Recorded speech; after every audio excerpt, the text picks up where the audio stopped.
সারা দেশে আশঙ্কাজনক হারে বাড়ছে হামের প্রাদুর্ভাব। সংক্রমণ নিয়ন্ত্রণে আজ থেকে শুরু হয়েছে হামের বিশেষ টিকাদান কর্মসূচি।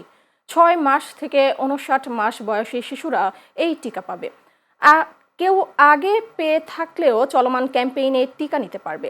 আজ সকাল ৯টা থেকে দেশের ১৮ জেলার ৩০ উপজেলায় একযোগে এই কর্মসূচি শুরু হয়।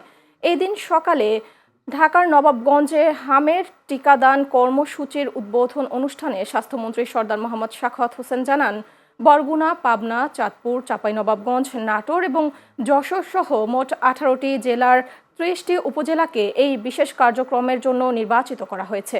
মূলত যেসব এলাকায় সম্প্রতি হামের প্রকোপ বেশি দেখা গেছে সেখানেই এই জরুরি পদক্ষেপ নেওয়া হচ্ছে বলে জানান তিনি। মন্ত্রী বলেন, টিকাদান কেন্দ্রের নিয়ম অনুযায়ী নির্ধারিত বয়সের সকল শিশুকে হামের টিকা দেওয়া হবে।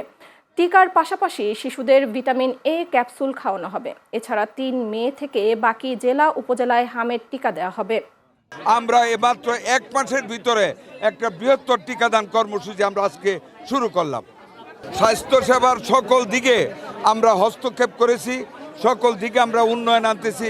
আমাদের এই হসপিটালে ঢুকে দেখেন ডাক্তারদের উপস্থিতি বেড়ে গেছে, পরিচ্ছন্নতা বেড়ে গেছে।